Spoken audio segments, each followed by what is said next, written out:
Merci Marc, bonjour à vous tous. Alors je suis fier d'être ici avec vous pour célébrer le travail et le grand talent d'un créateur qui a contribué de manière exceptionnelle à l'enrichissement du cinéma québécois.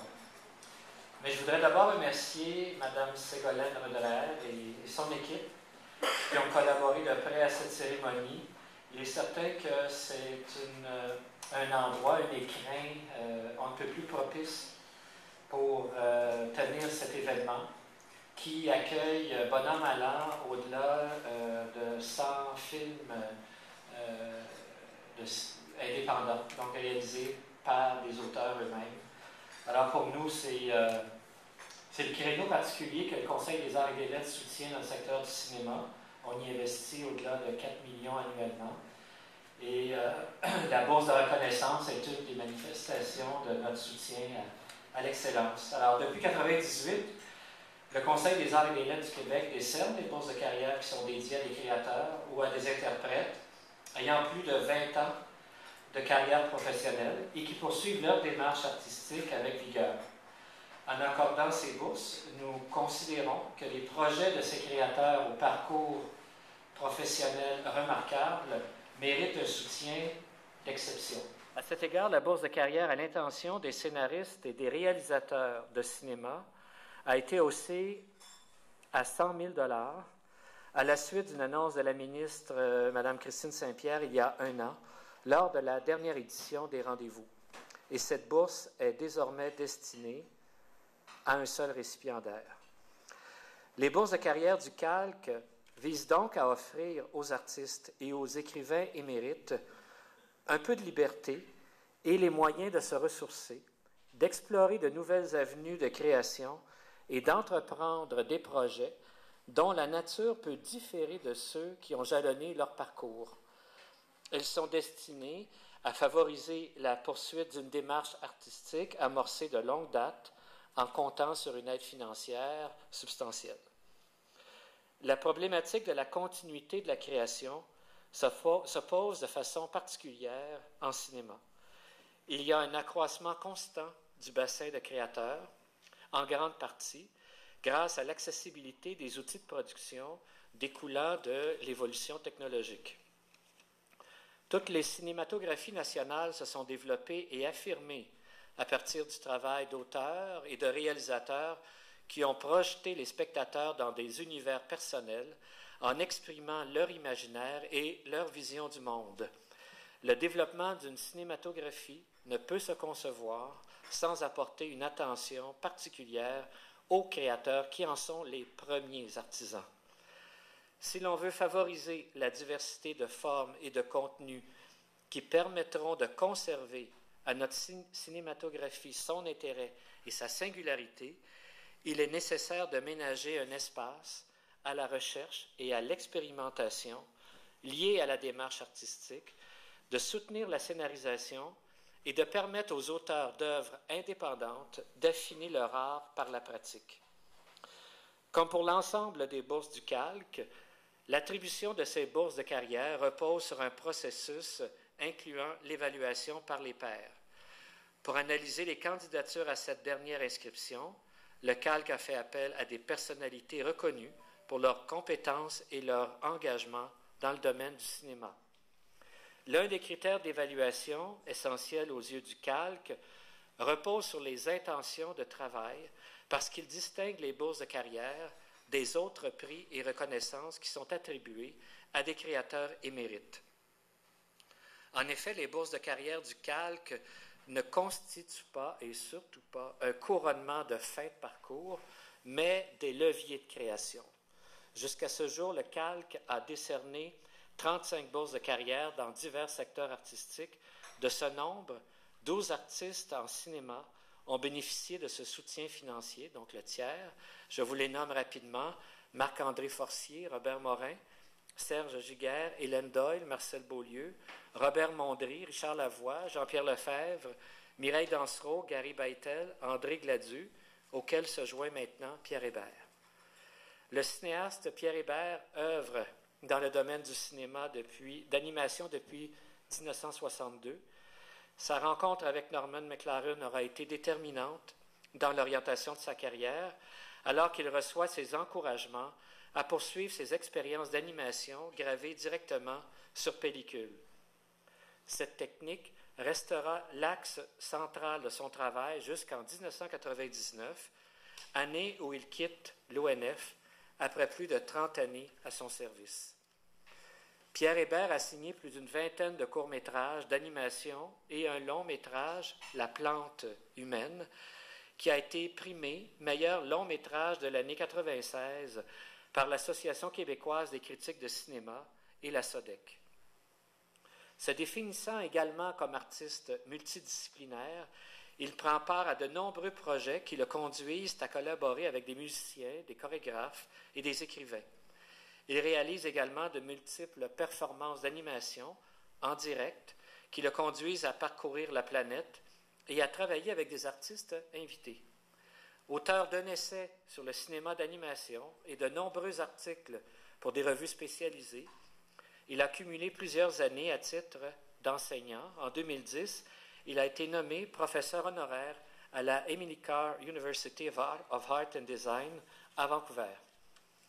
Aujourd'hui, réalisateur et artiste indépendant, il recevait en 2004 le prix Albert Tessier, décerné par le gouvernement du Québec.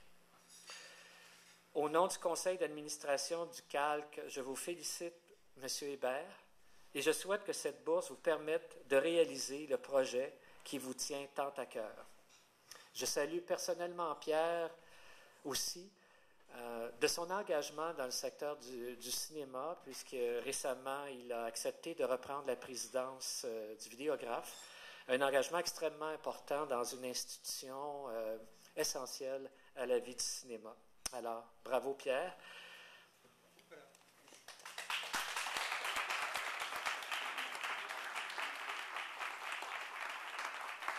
Merci, M. Gauthier. Avant d'inviter notre boursier, puisqu'on va attendre quelques minutes encore, et surtout parce que l'événement s'y prête aujourd'hui, on a pensé qu'un témoignage venant l'un de ses proches collaborateurs serait tout à fait approprié pour cet hommage. Après avoir examiné le parcours artistique de Pierre Hébert, un nom revient parmi plusieurs artistes avec lesquels il a travaillé. Nous avons fait appel donc au compositeur, musicien et bédéiste Robert Marcel Lepage pour lui rendre hommage. J'invite donc M. Lepage à prendre la parole.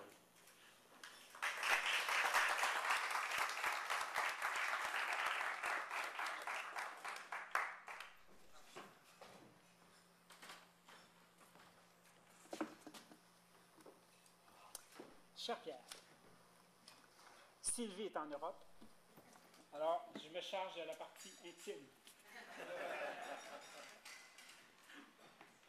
Quand Marcel Jean m'avait demandé d'écrire un petit mot sur toi pour le livre L'homme animé, j'avais répondu à Marcel, je n'écris pas, je dessine. Et dans le livre qui t'est consacré, il y a 2 planches de bande dessinée où je dis que tu as une vocation termite et que tu dessines avec des pattes de mouche, et tout en ayant une grande propension à te tenir dans des endroits sombres. Quand Mme Dufresne du Conseil des arts et des lettres du Québec m'a demandé de lire un petit mot sur toi, j'ai été très tenté de répondre « Je n'écris pas, je joue de la clarinette ». Chaque fois que je vois un de tes nouveaux dessins, Tropisme, hommage à Nathalie Sarraute, sur ton compte Facebook. Ça doit être ça dont on parlait, hein, les nouvelles technologies, tout ça. Chaque fois que je vois un de tes dessins, les doigts me démangent. Il y avait tellement une connexion extraordinaire entre l'intensité, la texture du jeu musical et les dessins troubles que tu grattais sur la pellicule. Donc oui, j'ai écrit un mot. Donc, tu dois considérer que c'est très exceptionnel. Je ne joue pas de clarinette, je ne dessine pas, je te lis un petit mot. J'ai compris en te côtoyant que les artistes d'animation étaient d'abord des peintres, mais qui étaient intéressés par le mouvement. Ce qui les intéresse vraiment, c'est ce qu'il y a entre les images. Et ce qu'il y a entre les images est fugitif, éphémère, évanescent, fluide.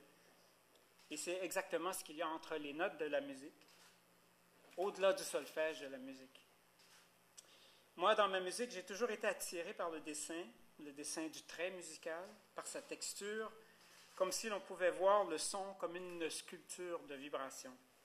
J'ai l'impression que c'est dans cet effort de tendre à partir d'une forme d'art vers une autre forme d'art avec ses caractéristiques intrinsèques, si vous me permettez, qu'il y a un territoire fertile.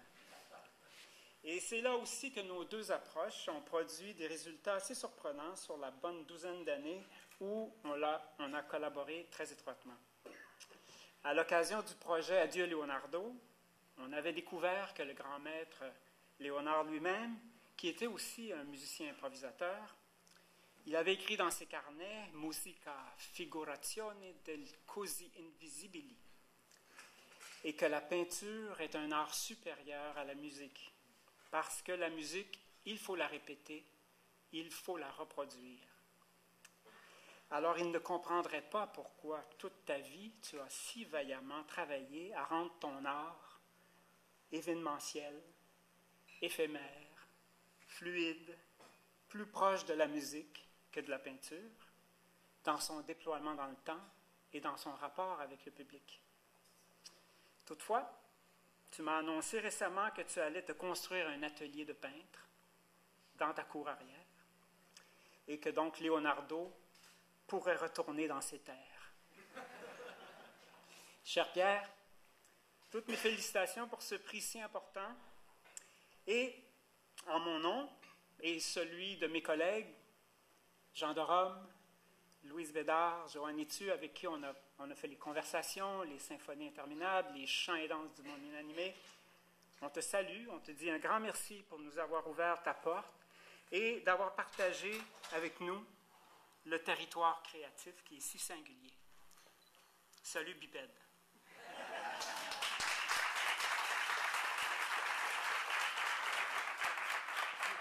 Merci, M. Lepage, pour ce magnifique témoignage. Pour joindre l'image à la parole, nous allons vous présenter maintenant un court extrait de Rivière au tonnerre, le tout dernier court-métrage de Pierre Hébert qui a été présenté en première mondiale à la 10e édition des Sommets du cinéma d'animation de Québec en novembre dernier et qui est en nomination dans la catégorie meilleur film d'animation au prochain gala des Jutras dans un mois. S'il vous plaît.